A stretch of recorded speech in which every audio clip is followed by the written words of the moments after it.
Right. Uh, and welcome. Hello, everybody. Welcome to another week in space. I am your host with the most, uh, Joan Emerson Bell, or Blind Stallion Space Wizard, if you're catching me on Instagram. Welcome, everybody. Hello to my Astro Star family. Thanks for tuning in. And I'll tell you what, it's kind of a big week in space. I know maybe I say that every week, but April is like got a lot going on.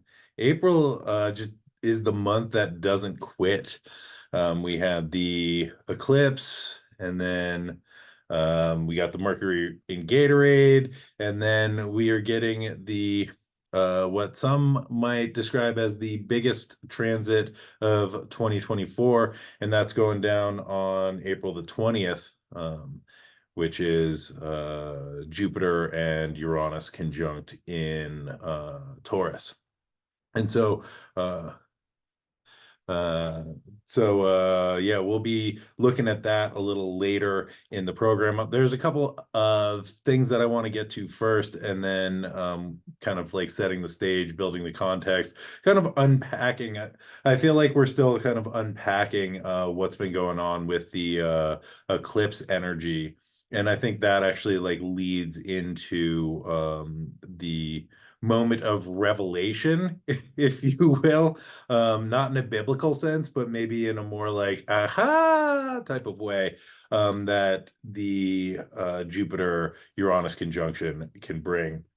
Um, I just want to put this out there. I'm feeling a little off my game today. I don't know what it is. Maybe it's just like a lot of energy, a lot of work, a lot of stuff going on. I'm going to show up the best that I can because, that's all we can do, but we'll see how it goes. And yeah, I hope that this something that I say today is helpful for somebody out there. Okay. So, without further ado, let's jump into this week in space. All right, starting off, I just want to go back to last Thursday, April the 11th, because we didn't get an opportunity to talk about that in the last episode. Um, and I think this is kind of important because this is the Mercury Cazimi moment. Some of y'all know that I do a astrology themed radio show each and every week that you can find on SoundCloud if you go to Camp Wizard Camp, or check my stories on Instagram, etc., etc., etc. But in that radio program, I talked a lot about the Mercury Cazimi. But I think I just wanted to bring this in because I think it's kind of an important moment. It's definitely an important moment in the Mercury retrograde cycle because it's when Mercury makes their conjunction, their inferior conjunction with the sun, which means that Mercury is in between us and the sun. And that in as they're doing their retrograde thing, this is sort of like the heart of the retrograde as they go, or like the peak of the retrograde, some might say, as they go into the heart of the sun. And one of the ways that I like to think about this is that all of the information that Mercury has gathered since basically January, right, which is when Mercury stationed direct, was maybe January 1st. I don't know, something like that. All of the information that Mercury has gathered since then, right? They're compiling and weaving together and holding in a bag, and they bring that into the throne room of the sun, and they're like, "Here you go," and they sort of burn that up. Right. They release all of that information and they start a new cycle. They get the opportunity to tell a new story.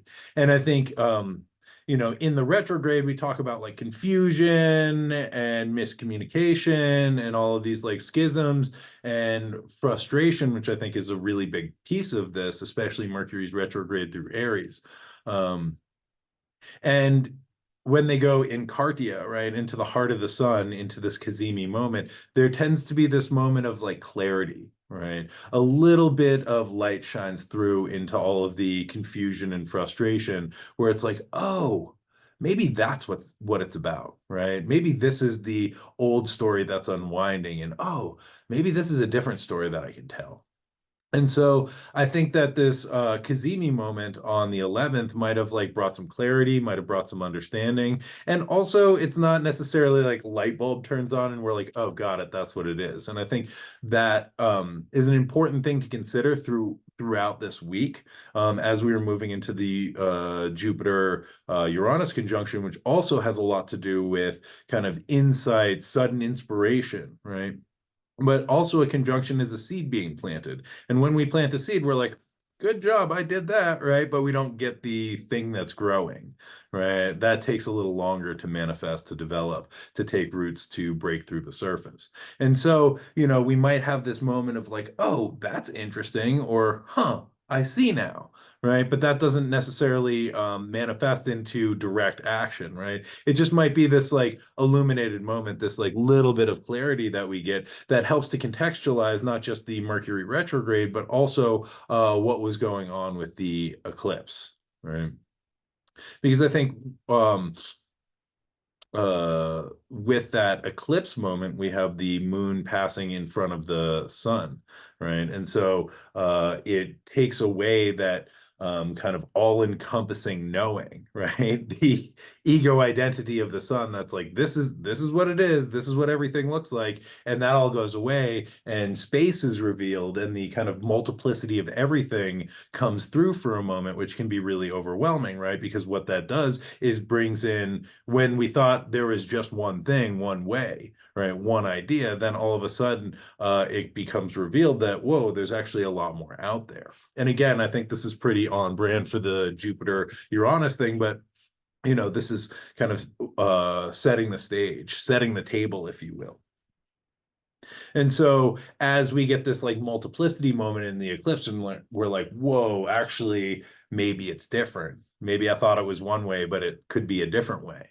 Right. That also can be like a little destabilizing. That was a really intense moment, right? And then Mercury coming back, retrograding conjunct that sun, maybe helping to like unpack that a little bit. Also, and we'll get to this in a moment, but behind the moon and sun in that eclipse moment when like the multiplicity reveals itself as Chiron, who's like, remember your core wounding, love you. Right, so it brings up all this like vulnerability at I think a very kind of unconscious level, right? Again, the moon going in front of the sun kind of brings up the unconscious, and Chiron just kind of hanging out behind there being like, remember it hurts, right? Brings up this vulnerability, brings up an uncomfortability, brings up some core wounding from maybe a pretty unconscious level, which can be very destabilizing, very uncomfortable, right? Especially if we don't have context to hold that in. Like all of a sudden you're like, oh, why am I like thinking about that time or that person or that thing? And again, this is why I love the practice of astrology, because it helps to provide some context for everything that's going on, right? It gives us a container to hold like, whoa, that feeling's really uncomfortable, right? Let me look at the stars. Not that the stars cause that, but it's like, oh, here is a context, right? Here is an archetypal structure that I can use to work with that, to help knit these things together. Right.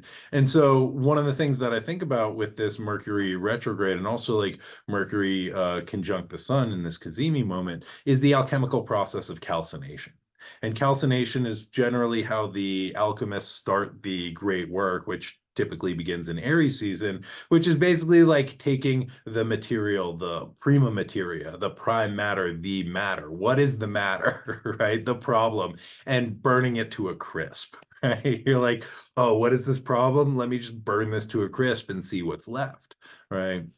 And Mercury's retrograde in Aries, right, is sort of frustrated desire, right? Frustrated action, which creates a lot of heat, which can like sort of burn and calcify things, right? Especially as we go into the heart of the sun, which is that intense fire, the intense alchemical fire of the sun. And we can take like whatever these frustrations are, right? Which are working around a thing, right? And there tends to be a continuity across the sort of experiences in psychic planes, right? The things that are coming up tend to have connections, right? And there's like frustration around like getting to work, and frustration around like how much work, and frustration around communication, right? And so it's like, okay, what are these things kind of cooking and boiling and burning? What is the like actual issue here, right? That we get this opportunity to kind of reveal through the frustration, which like burns off the impurities of what's actually the most important thing, right? What we need to direct our energy to, what we need to put our attention on. And as Mercury conjuncts the sun, it's like, oh, maybe it's that. And then, that moment passes and it's like, nah, it couldn't be that. Anyway, like, gotta go back, gotta go to work. Like, right? Just another manic Monday. And so I just wanted to bring that in. Um, yeah, and just checking my notes. Yeah, and so, I think what some questions that come up, right, as we're in this like purifying fire of Mercury in their retrograde and their conjunction with the sun is um, you know, what uh what do we want, right? What is the sort of thing, that the frustrated desire, right, that is asking to be acknowledged, that is asking to be seen, right? And um why are we living the stories that we're living, right? Is this the an appropriate story for the place that you're in your life? Is this the story that you want to be living, is actually another way that we can think about that. And like, what is the goal that we are questing towards, right? Even in the kind of frustration, I think it really brings these things up, because what Mercury retrograde asks us to do is stop, drop, and roll, right? To like take a moment to tune in, to like connect around, is this vital? Is this important? Um, oh yeah, Gina Maria says frustration around my computer won't change. Yeah, I think that's something that we just have to roll with, but also um the frustration around communication is like, okay, what, I think is a really like core piece, especially in our fast-paced modern society, right? What we're not communicating, what we're not able to communicate, the ways that we are feeling blocked from communication through these like mediation devices, that also the stories that tell us we have to do this, right? We have to do this or we'll fail, right? Or everything will be lost. And I think that again, in this like calcination process, everything that is like not true, right, to the authentic self can be reduced to ash, right? That is sort of the ideal with calcination, is everything that is not the true self, or that like pure uh, excuse me, just as I'm saying that, like everything's crashing, everything that is not the pure essence or the true self, right, becomes reduced to ash, and then we can carry that on to the next process. And maybe like old psychological complexes can be dried out, so we can get to the real like authentic part of the story, right? The old stories get dried out, burned away, so that we can connect in with maybe a more vital story for this moment. And I think to get there, we have to go through this like frustrating part that like heats everything up, right? Because it's that heat that like drives change. You dig? Okay, so I just wanted to like bring that in as some context, because I think there's like this moment of illumination, which helps to again contextualize some of the stuff that was coming up from the eclipse. Which brings us to today, Monday, April the 15th, which happens to be tax day in America. Yay. So we have Mercury conjunct Chiron at 19 degrees and 49 arc minutes of Aries. And again, this is Mercury sort of revisiting the players in the eclipse, the Sun and Chiron specifically. And this is the second of three conjunctions. The first one was back on March the 20th at 18 degrees of Aries. So that's about a week, almost a week before the lunar eclipse, I believe. Um, and so we can think back to what was going on mid-March, and seeing, okay, are there any echoes or rhyming? Is there like something that I realized about maybe vulnerability or wounding, or learning, the ways that I'm learning or teaching other people or mentoring other people, that might have like come up during March, that like now we're rethinking or revisiting. Um, And then the last one will be on May 6th when Mercury is direct. Um, so yeah, I think the solar eclipse, like I was saying, right, reveals Chiron, and brought up a lot of vulnerability, right? And Mercury may be helping us to understand what wounds and vulnerability got activated, and more importantly, what do we do with them? Right. And not that we always have to be in action, right? And I think a retrograde is not a great action time. It's a more of a sitting with, right? But I think part of the Chiron story is the I don't want to deal with this. I don't have time for this, right? I This is uncomfortable, and so I'm going to like find something else to do, to disassociate, to check out, to not have to face this. And I think with the Mercury retrograde and Mercury again, the psychopomp and the messenger, coming back and being like, hey, little Chiron, like let's give you some space, right? And so we might need to like think about how we can create some space for those Chiron parts of ourselves, for that like little wounded centaur that just wants to be seen and acknowledged and loved, right? And I think as we're bringing up like the centaur, it's a Chiron is sort of a freak, right? Half human, half horse. Like a lot of people don't get him, right? A lot of people don't understand. Um, Oh no, getting your car towed, Quinn. I'm so sorry. That is such a bummer. That is definitely a Mercury retrograde moment that brings up a lot of frustration and anger, right? That maybe and in that moment it like burns away everything else that one was going to do in a day, because you're like, my priorities just shifted, right? I got to go deal with my car, which is a really uncomfortable feeling. And also, having dealt with my own car stuff through this retrograde, it brings up a lot of like survival fears for me, and being like, I'm never going to make it, right? And the stories that come up when those survival fears get activated, right? Where I just go to the like, everything is hopeless and I just need to like, burn down my life and like walk away and start over. I need a new identity in a different country. And it's like, whoa, you just like need to get gas in your car, right? Or like you just need to pay a ticket.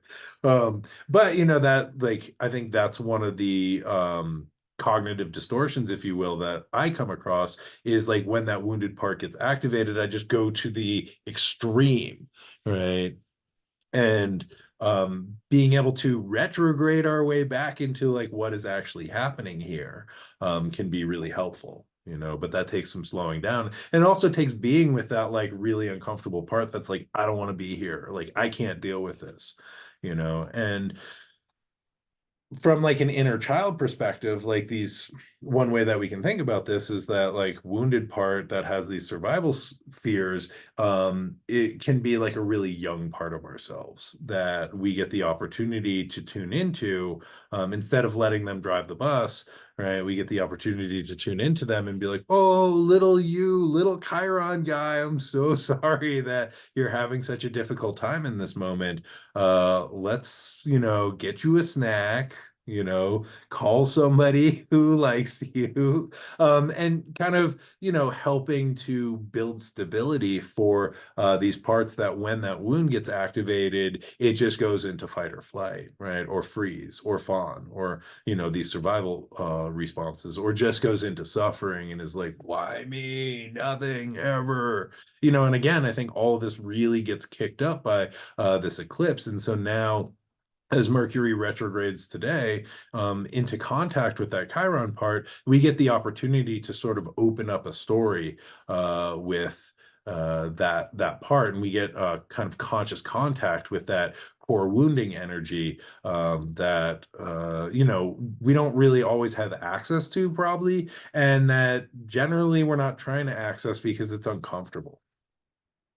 Um, uh, and so Mercury retrograde, or Mercury in their retrograde cycle, is sort of like going into the underworld. Mercury is the psychopomp. And actually, in the Orphic hymns, there's a whole like separate hymn to chthonic Mercury, right? Mercury in the underworld. And I associate this, right, with Mercury's retrograde and planets in retrograde as being in the underworld. And we have Mercury as this sort of like psychopomp who is merging the above with the below. And we can think about this as kind of like transpersonal higher consciousness, right? The ego consciousness, and then the somatic consciousness, right? The underworld of the body, right? And we have the like transpersonal plane, the sort of middle earth of the ego self, and then the underworld of the kind of somatic connection with the body, and also I would say to the earth realms. And so I think that Mercury in that retrograde, as we're like slowing down and as we're forced to slow down, is getting an opportunity to kind of go into that underworld of the somatic, right, and the unconscious, and to sort of make connections and bring information back up into our sort of ego identity, into our conscious self. Right. And we can think about Mercury as sort of like leading the souls of the dead, right, either into the underworld or back up from the underworld, right? And we can think about what might maybe like needs to get released, right? And also like what wants to come up, right? What restless dead maybe we get an opportunity to connect with, right? These parts that maybe have splintered off through pain or trauma or wounding, right? That then get kicked up by this eclipse moment and are now like, and we're like, okay, like Mercury gives us an opportunity to like slow down and give space for them to be like, okay, who are you? What do you need? Right? How do we make space for you and reintegrate some of this like zombie energy? Which, I don't want to talk about our like splintered off wounded parts as zombies. I think that's a little disrespectful. And I was like trying to be funny there. But I think that these are like very tender parts of ourselves that get stuck in the loop, right? And I think in this moment, we get this opportunity, we get access to that feeling, right? And to notice where that is in the body, right? What is asking to be seen, what is asking to be heard, and to really like allow those things some space to be able to communicate. And this doesn't mean, while we're doing other things, right? But we also need to slow down and make that space. We have to be conscious of what is sort of stirring under the surface. Um, and I think another piece of this is that Mercury in their psychopomp role provides the in their messenger role provides the opportunity to help us to bridge the opposites, right? And we can think about the eclipse as a moment of opposites coming together, right? The sun and moon, conscious and unconscious, right? Day and night. Chiron also is a living embodiment of these opposites: the animal and human, logic and intuition, form and light. Chiron was the child of Saturn, form, and raised by Artemis and Apollo, who are beings of light, right? The kind of spiritual and the physical, the consciousness and the intellect, right? Chiron holds these opposites in their body just as we hold these opposites in our body, right? And sometimes these opposites are trying to pull apart, oftentimes, right? Or one gets suppressed so that the other can be raised up, right? And I think that this is again is an opportunity to like rejoin the human part and the animal part of the self, or to hold the sort of royal wedding of Luna and Sol, right? The sun and the moon. Um, and these opposing energies. And I think Mercury is able to hold both of these, right? And I think yeah, a lot of the like chironic wounding is the wound around needing to hold both of these like these opposites in one's body, right? And in a world that is like thrusting us in one direction or another direction, right? And being able to like sit with paradox can be incredibly uncomfortable, right? And if you're a centaur, like that's your life, right? And if you know Like, if you live a life where you are like thrust into paradox, which I think we all are, right? And sometimes these are kind of brought to the surface, right? And I am a higher level being who is having, like, I am a spiritual being who is having a human experience, right? If that's a way that we want to think about that, that's a paradox. And how do we like sit with that and hold that? And also, like, how do we bring the kind of opposites together to create my favorite, the secret third thing, the quest of the alchemist to find the secret third thing, right? And again, Chiron in their relationship in space is a bridge between Saturn, the seen and known world, and Uranus, the unseen world, right? The beyond world. And so again, Chiron is sort of holding these opposites of the seen and the unseen, right? And again, I think that we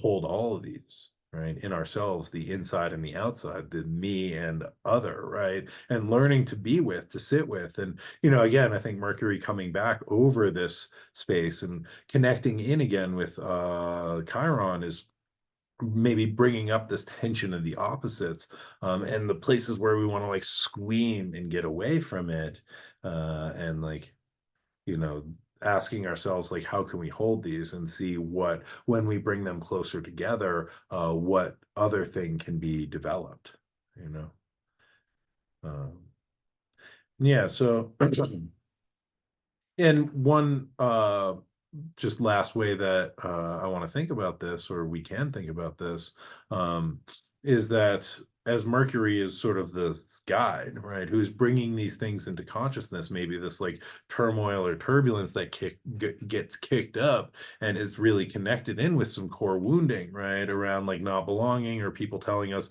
that we weren't good enough, or like that part of the self like wasn't okay and needed to be suppressed. So instead of being able to hold things, the opposites, together, like one has to take dominance because that's the only one that was praised, right? That's the one that allowed us to survive.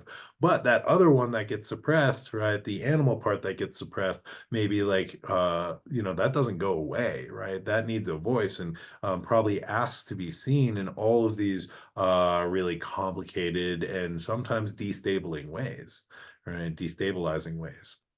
So being able to like give some space for whatever part of the opposite was unacceptable, right? So that maybe we can reintegrate it. And one of the things that I just like to think about, as we are thinking about burning off old stories, right, about our worth, right, and what it takes to belong and who we're supposed to be, right, we can think about Mercury as the psychopomp, right, and Chiron as the bridge between the outer Uranus, right, and the known world, Saturn, right. Another way that we can consider this is Saturn, time, right, is maybe the past. And Uranus is the sort of technological, the out there, the future. And maybe Chiron is sitting here in the present trying to bridge these two things. So we can think about our past selves, right, who were there doing what we were doing, trying to survive, trying to get by the best way we knew how, right? And we can spend some time today sending some energy back to our past selves, right?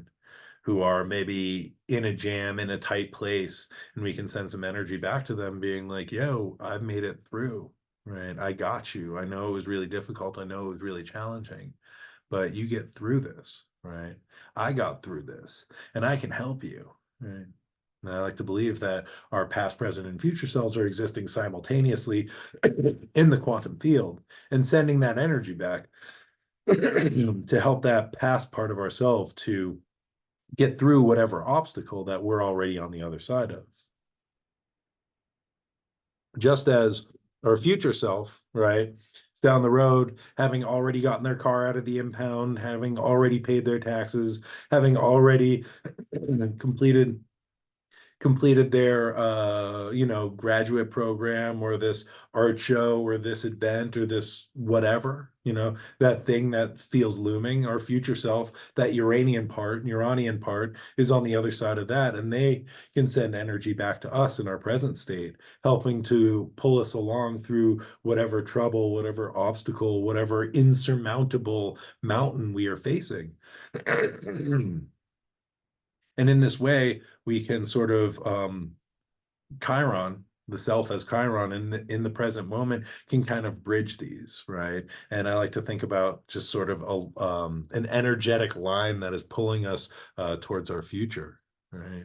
That is pulling us towards our ideal future, where future me is helping present me, and present me is helping past me, and we're all in this together, right?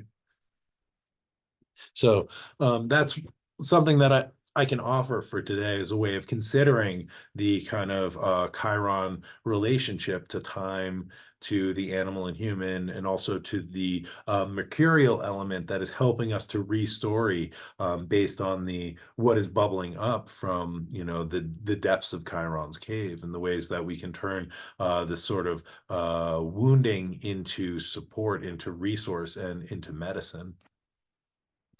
All right. Let me take a sip of a beverage. Um, okay. Yeah. Somebody is like, okay, I'm really feeling that Chiron Mercury energy. Yeah. And I think just giving space for, the deep mind to be present and to communicate what needs to be communicated. Okay.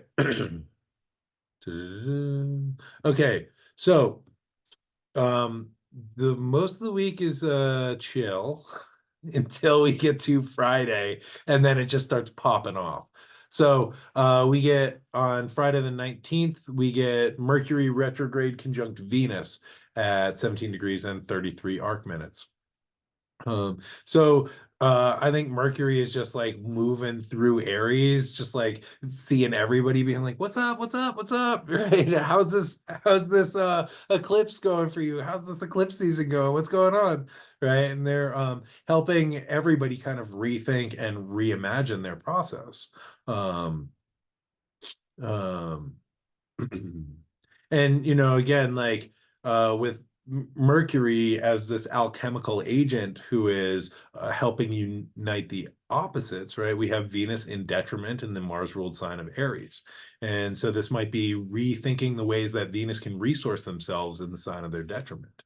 Um, and like one of the reasons that I think that Venus has such a difficult time or is thought to be in detriment in Aries is that I think that they feel like they need to fight for what they want all the time, or that they need to like prove themselves to deserve love. In Pisces, the sign of their exaltation, which comes before Aries, and Taurus, the sign of their rulership, which comes after, Venus can just be. And they're like, oh yeah, I'm like loving life, and like you're loving me because I'm just like emitting that glow of like, damn, I'm good. Right. But in Aries, they're like, it's dry, it's hot, and they gotta like kind of struggle, right? And instead of just being in the flow, they're like, oh no, like I gotta do something to deserve love. And I don't know if anyone has ever felt that experience in their life, but it's uncomfortable, right? I experienced that it's uncomfortable, right? Needing to like do something to prove that I'm good enough. And I don't like that, and I don't think Venus likes that. And I also want to say that a planet in detriment is not like bad or wrong or like never going to get anything, right? They just need to be a little bit more creative about how they resource themselves, how they get their needs met, which can be really awesome because they can find really creative ways of doing that. And also they can just sort of fall back on like, I always got to hustle for love, right? I always got to be like proving myself, which can become really draining. And if we're always having to like receive love by going outward, right? It's hard to like take it in. It's hard to just allow ourselves to be. And so, what is it like if we could rethink this story about like what I need to do to deserve love, right? What would it be like to just be able to be loved for who we are, for how we show up, right? And to consider that we deserve love just because we exist, and just for being here, right? We deserve love. Just for being on this live stream, you deserve love. You deserve love. You deserve love. You deserve love. Right. But how would that be? Like joking aside, how would that be to like just be able to hold that? Right. Just, you know, I'm good. I'm good how I am. Right. And how does that Venus and Aries feel about that? Like when I Um, oh yeah, Gina Maria saying I call that provology, which I really like, you know. But when I bring that up, I like when I think about like how does Venus and Aries feel about just being able to like be loved just because they're here.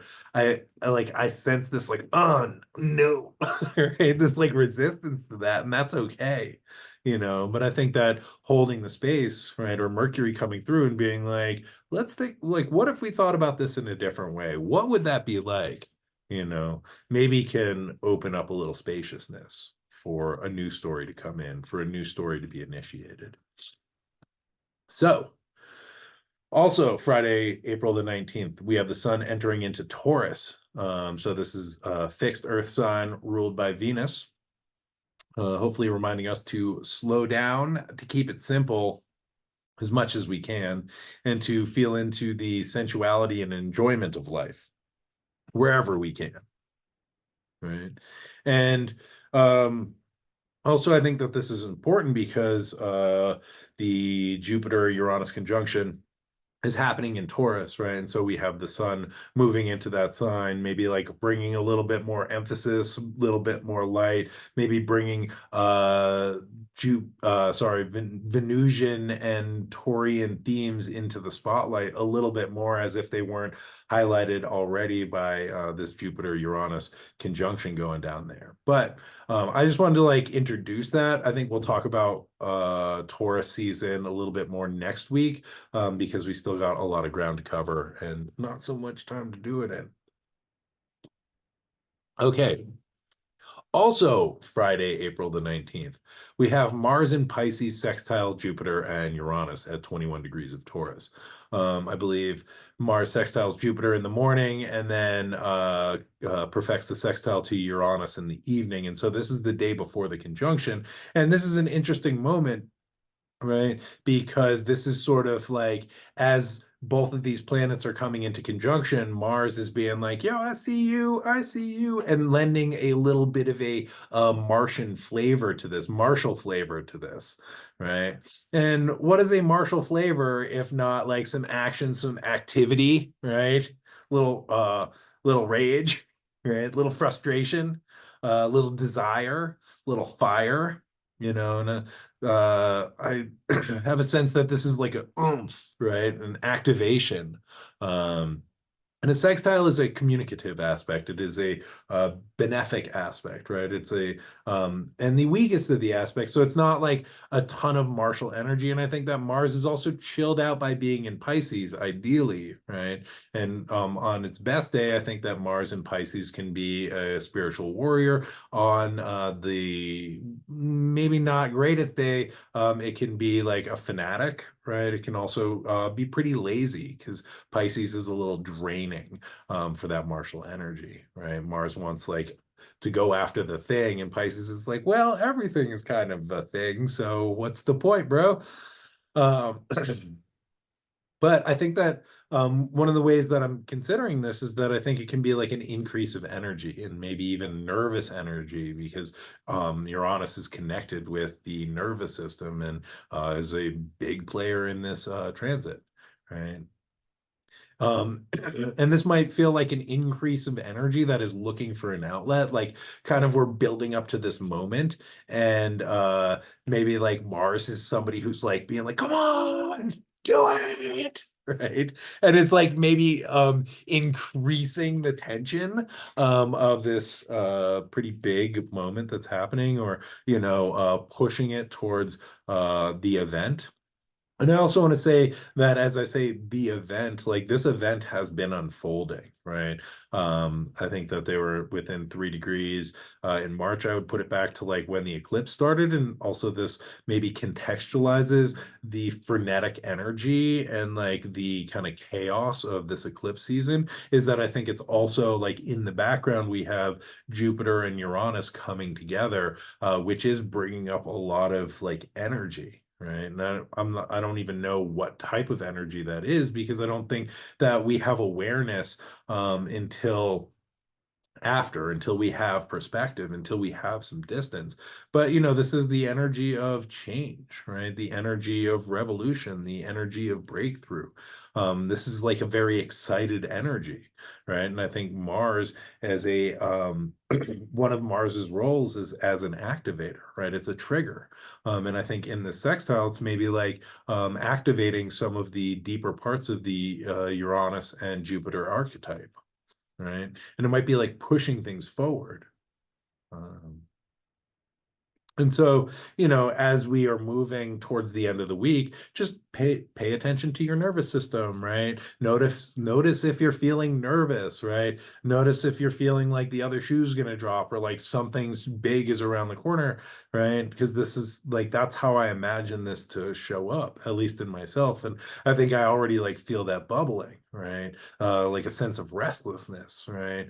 Feeling that something is on the brink and like might need a little push or a big kick, right? And I'm also like very curious like to watch the news because today, tax day, April the 15th is also the first day in I believe American history when a former president is in on trial for committing felonies, right? That is like sort of a big moment, right? And that I don't think that's the thing, right? And I don't think there is a the thing, but I do think that is a contributing factor, right, to the energy, the collective energy at this moment, right?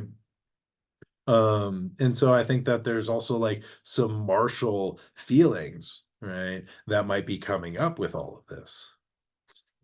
There's also, we can think about again Mars in Pisces as maybe there's a spiritual component to this, right? Or like endings, right? Things needing to be released. And I think this is sort of the theme, right? With the eclipse, like the old world dying so that the new world can be reborn. Right. And I think that the Jupiter Uranus like plays into that. And I don't think it's like everything is going away, right? This isn't like an apocalyptic moment. This isn't everything's going to change and like it's going to be unrecognizable. Like we're not going into like Terminator world, I don't think, right? If I'm wrong, my bad, but I don't think that this is like everything is like totally unrecognizable. But I do think that we are on the brink of a change, and like I can kind of feel that bubbling up and it feels weird, right?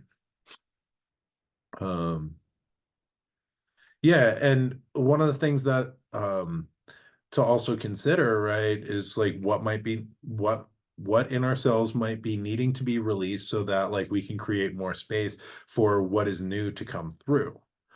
Also, right, I think that a lot of the talk that I've heard about this Jupiter Uranus conjunction is like sudden rapid change, right? Like like instant evolution, right? Sudden breakthroughs, which are kind of like manifestations on the surface of a much deeper, longer process. And to think about what are the processes that we have been in? What are the things that we've been working on, right?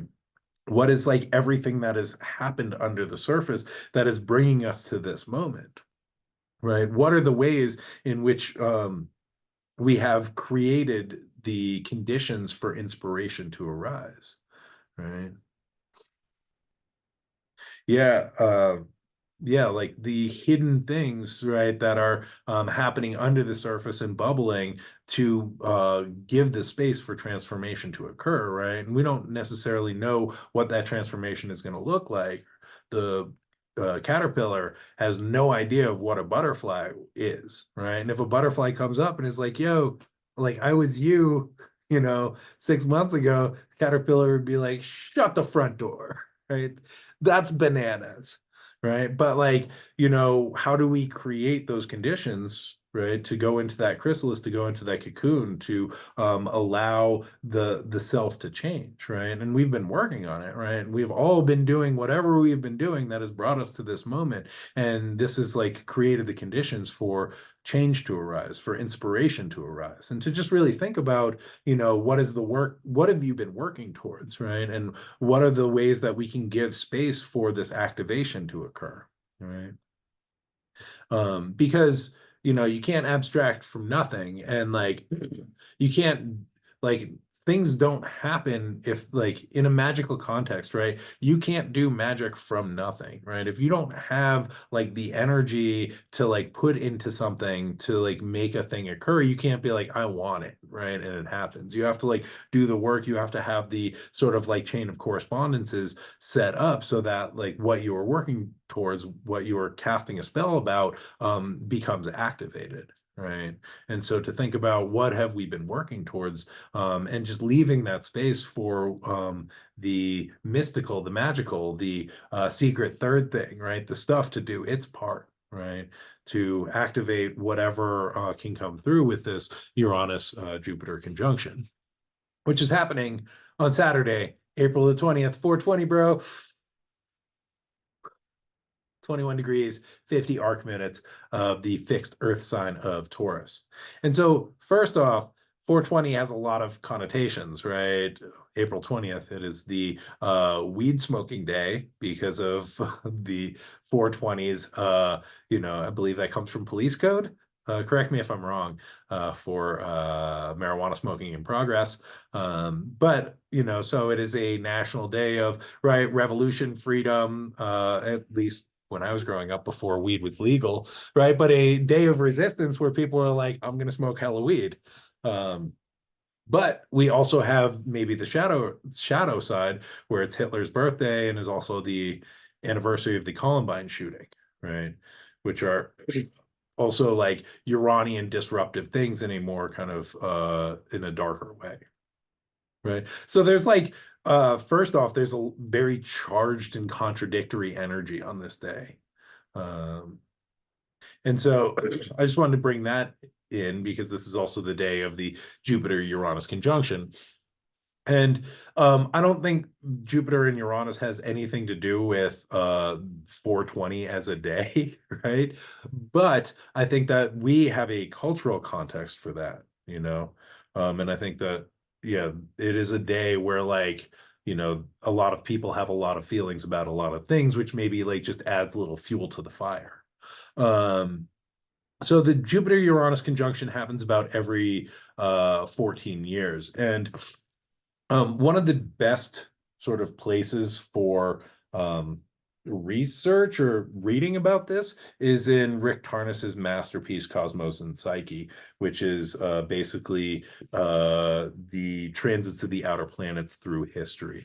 Rick Tarnas was a historian who then got involved with Stanislav Grof, who is the founder of one of the co-founder of transpersonal psychology, and he got really into astrology and started applying his historical knowledge to astrology and vice versa, and has written that masterpiece. And he says, of all the planetary cycles, the Jupiter-Uranus cycle presented perhaps the most critically abundant and brilliantly elaborated sequential pattern in the cultural and historical record.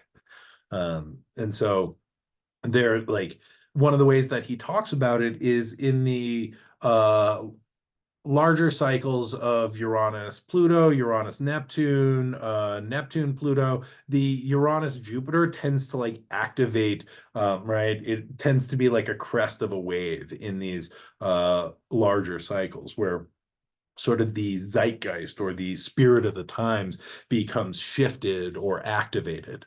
Um, and so it's a very exciting moment. And in Cosmos and Psyche, and I highly recommend reading it for yourself. But he brings up a bunch of sort of historical, technological, scientific breakthroughs with the that occurred during the Uranus Jupiter conjunction, including the conjunction in 1609 to 1610, where Johannes Kepler and Galileo independently confirmed Copernicus's theory of the solar system, which is, pretty revolutionary and earth-shattering because it proved a heliocentric model. In 1858, Darwin completes, excuse me, in 1858, Charles Darwin presents his theory of evolution and I believe publishes On Origin of Species. That was under the Jupiter Uranus conjunction of 1858. during the conjunction of 1899 to 1900. Quantum physics was introduced by German physicist Max Planck, and psychotherapy was invented by, or psychoanalysis was invented by Sigmund Freud, who published The Interpretation of Dreams in 1899, or 1900, depending on what edition you have. Right. So we're getting these sort of like revolutions of thought that occur during these conjunctions. Rick Tarnas likes to use a 15-degree orb, which like for me is a little generous, but we'll be working with it. Um, so also, you know, so we get scientific breakthroughs. We also have kind of revolutionary breakthroughs. Uranus and Jupiter were in orb of conjunction from March 1775 to April 1776, which is the kind of lead up to the American Revolution. And they were also within 1 degree of a conjunction in July 1789 when the Bastille was stormed. And this is the next Jupiter-Uranus conjunction, right? And so we have kind of political revolutions occurring. 1968 and 1969, the Jupiter-Uranus conjunction were also in conjunction with Pluto. And this is the kind of this characterizes the energy of the 60s, right? So during the, and like Jupiter is the planet of expansion, so it's just like making things bigger. um Oh yeah. Dana says Cosmos and Psyche required reading and just good to recommend to people you love who think you're batshit. Yeah, exactly. I mean, it's a really good kind of research project by a very renowned scholar. Before Tarnas wrote that, his history book, which is the other thing that he's known for, is required reading for most universities. Um, but yeah, late 60s, or yeah, Jupiter, right? Planet of expansion, right? So we have in the late 60s, we have the Uranus-Pluto conjunction, which is, I think, a lot of the energy of the 60s, the counterculture, the anti-war movement, the psychedelic revolution. I think these are all really tied to the Pluto Uranus conjunction. And then Jupiter comes along and makes it bigger, right? And expands it. And in 68 and 69, things came to a frenzy, and this is the height of the anti-war protests, height of the student movement, psychedelic revolution. Woodstock happens in 1969. Bobby Kennedy and Martin Luther King were both killed in 1968. We also have the Stonewall riot, which happens on June 28th of 1969 under the Jupiter-Uranus conjunction. Oh, and also fun fact, 1969 was a year that Chiron and the North Node were also conjunct. And so that is a signature that we have this year as well. We don't have the Pluto-Uranus conjunction, and I'm kind of grateful for that in some ways. But also the Jupiter and Uranus were exactly conjunct at 0 degrees of Libra on July 20th, 1969, which is the day of the moon landing. So again, like Uranus, out there, right, beyond the Saturnian realm, right? And we get these breakthroughs of technology, right? Like the telescope, like sort of the confirmation of Copernicus's theories of a heliocentric universe. We get quantum theory, right? This breakthrough in our understanding of the known world. We get the moon landing, which is, maybe feels trite now, but like being able to look back and see Earth as the green jewel, right, was life-changing for people, right? And the first photograph of Earth from space was life-changing for people. And that actually like kicks off the environmental movement in some ways, because people had never really considered what Earth looked like from a distance. And I think this is actually a real key component of the Jupiter-Uranus conjunction, right? And their relationship is Jupiter is culture, right? Jupiter in traditional astrology deals with cosmology, religion, culture, right? Learning, philosophy, all of these things that build our understanding of the world that we live in, right? And Uranus is this radical element that is outside, right? It's an outsider. So Uranus is able to stand outside of culture and be like, this is like, this needs to change, right? And if we think about, and I'm kind of on an alchemy kick these days, but if we think about the retort where the alchemical process is happening, right? We can think about that as our bodies, right? We can also think about that as like the situations we are in, right? We can also think about that as the world that we're in, right? And in the world, we are in the retort and we can't see the alchemical process that's happening. And so Uranus is able to come in and stand outside that and be like, yo, this is what needs to change. This is the element that we need to add, right? This needs to get shaken up. This needs to get altered, right? So that something new can emerge, right?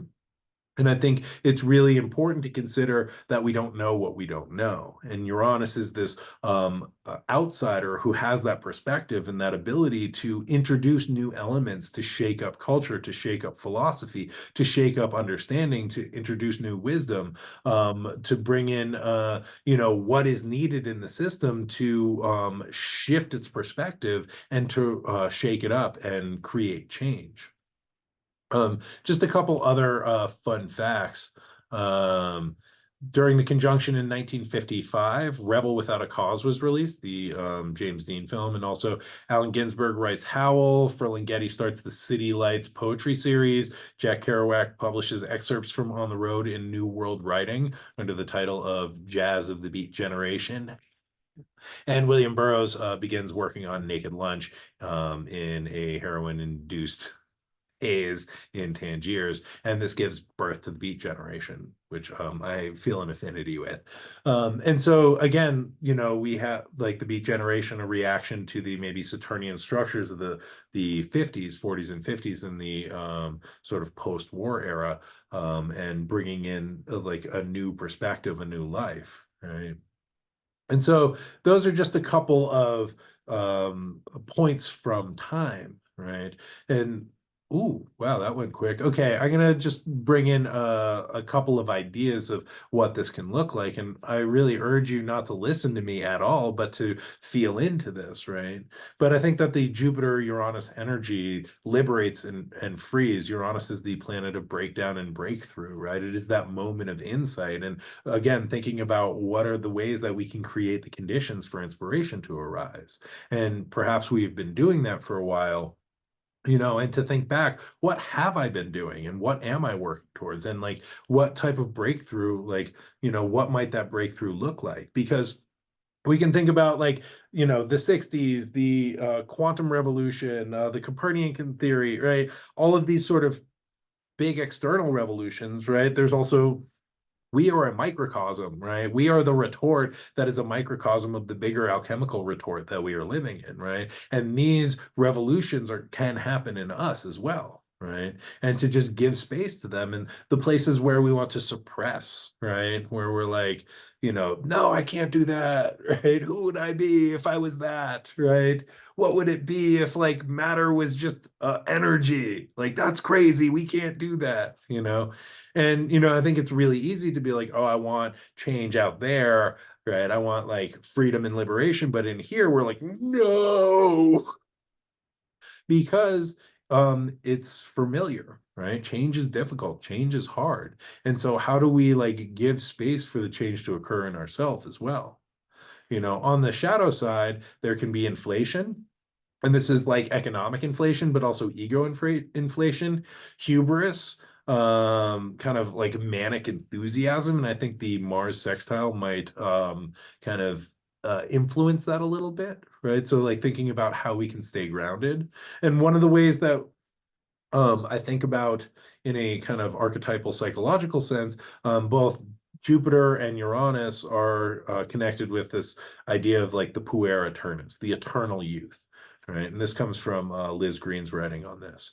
And this is a kind of Jungian or archetypal psychological theory of the eternal youth. There's the senex, which is the Saturnian element, and then there is the puer aeternus, who is the maybe Jupiterian and Uranian element, the eternal youth, right? We can think about this as Peter Pan, right? Who never wants to grow up, who never wants to do any work. And James Hillman talks about this as being like a spirit that is like flying above, right? Who just wants their ideal, but like their feet get burned by the earth. They like can't do any work, right?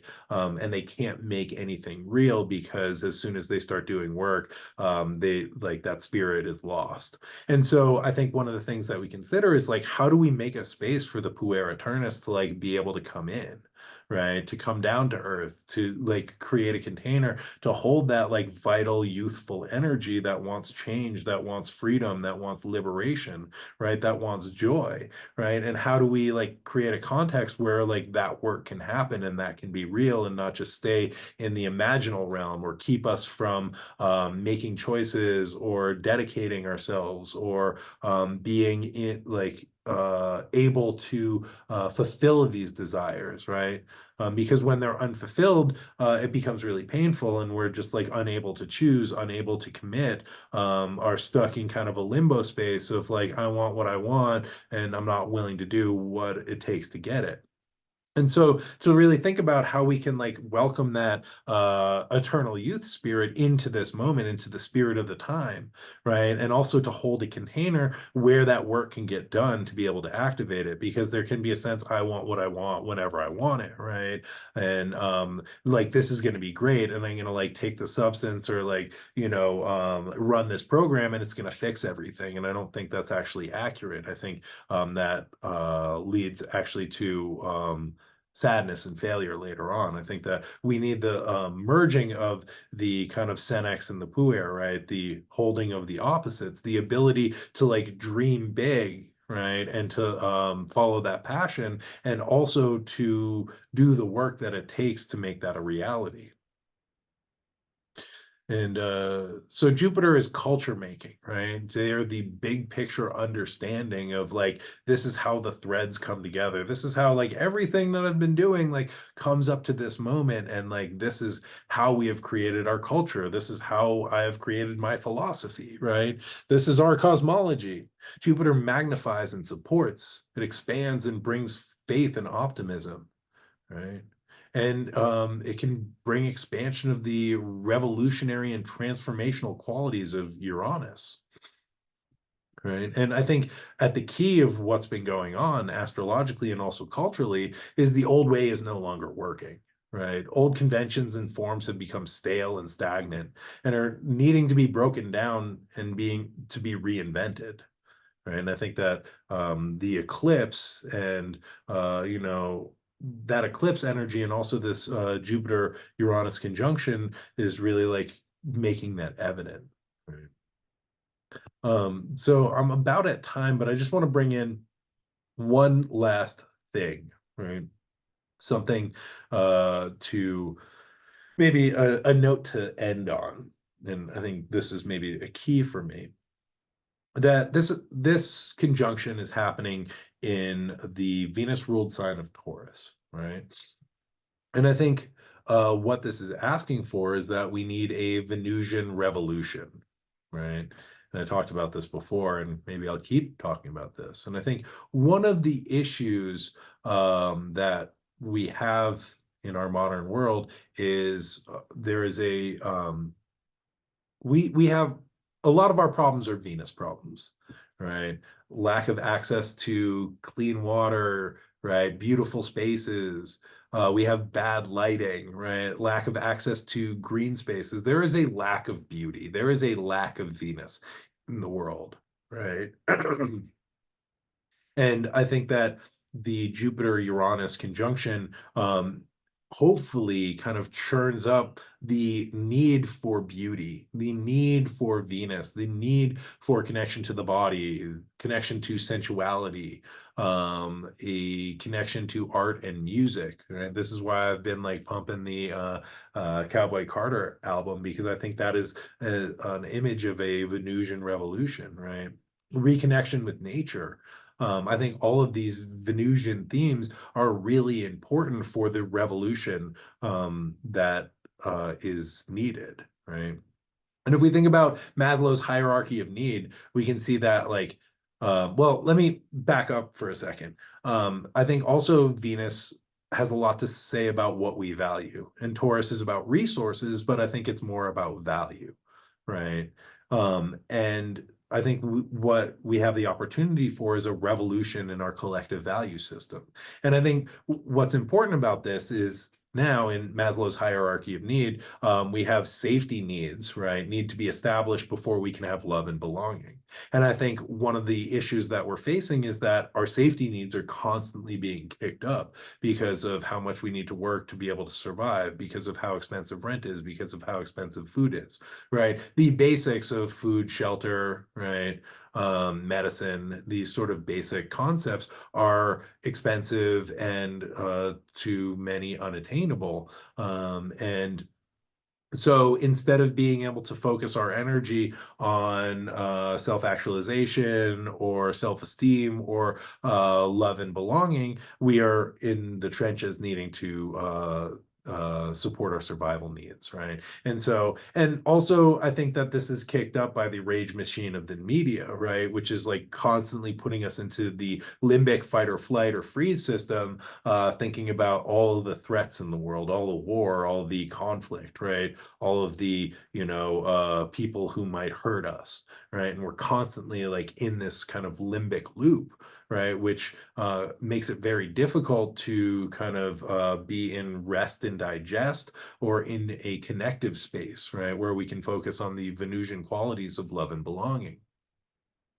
And so once safety is established, then we can begin developing our connections, and our value shift can move from I need to keep me safe and I need to get my needs met into a space of connecting and belonging.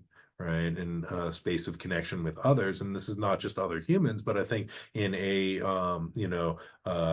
trans species way, in a animate way, right? We can connect with the earth, we can connect with all living things, but those safety needs need to be taken care of first. And if we're constantly in a state of activation, that becomes really difficult.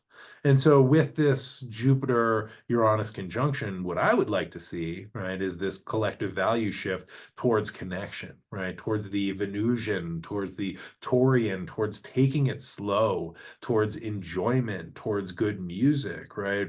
I would like to see revolutions in music and revolutions in slowness. I want to like slow the pace down. I want it to be fixed. I want to just be like Ferdinand the Bull, right? Like out there smelling flowers, enjoying my life, right? And so I think this is an opportunity, right? In everything that's happening this month is an opportunity to observe the wounding and vulnerability, which is revealed by the eclipse and Chiron's role in the eclipse, and an opportunity to see what might be an old story or an old idea, right? This is an opportunity to connect in with a new set of values that serve us in this moment, right? To create like I think that this moment creates a shift that gives us the opportunity to really open up a new value system or connect in with new values and to give the space not just for inspiration to arise, but for a whole new set of values to arise. A value that is maybe focused on the ethic of love, right? An ethic of connection, ethic of interconnection instead of being in a space of survival needs. And this is maybe easier said than done, but this is just what I'd like to offer up as, my 2 cents as we move into this point of transformation.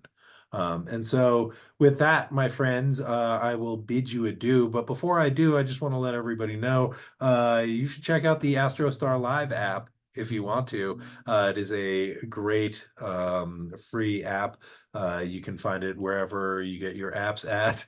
And it is I do this live talk every Monday, 10 a.m. Pacific time, 1 p.m. Eastern time, through AstroStar Live, and I do readings there. I Yeah, we'll do some other talks. I have a talk in the work, speaking of Venusian revolution, about fashion and astrology, and the astrology of fashion. Um, Oh, thank you so much.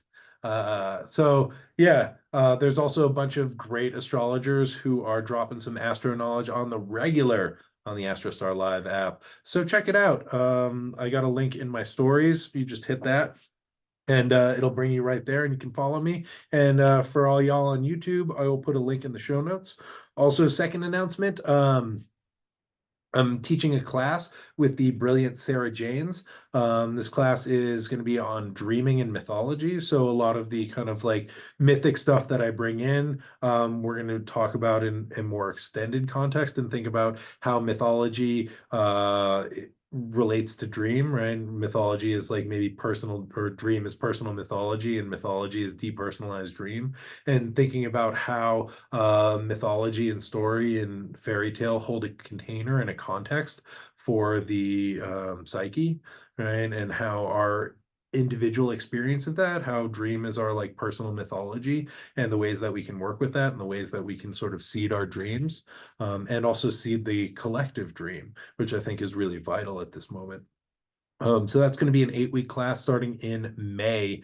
I'm going to be posting, I have something in my stories with a link to sign up to that if you're interested or find out more. And I'm going to be posting more about that and starting my media blitz post haste. Also, we're going to be getting a bunch of guest speakers to sort of weigh in and tell their own personal stories related to myth and dreaming and the themes of sacrifice, serpents, water, resurrection, underworld, twins. Yeah, creation and sun and moon. I think those are the themes, but I will be posting stuff in my stories about that. And last but not least, I got a radio show, which is basically this, but put to music, that comes out every single week through my Patreon, which you can find at Camp Wizard Camp, Patreon/Camp Wizard Camp, or I release it on Saturdays to the general public, either through Instagram in my stories or on SoundCloud. You can find that at Camp Wizard Camp also. Woo! All right, we did it. We made it through another one. Good luck, everybody. Enjoy your week in space, and yeah, slow down, give some space, and be kind to each other. And yeah, I will see you next week. Same wizard time, same wizard channel. And until then, I hope you all have a great week in space. All right, bye now.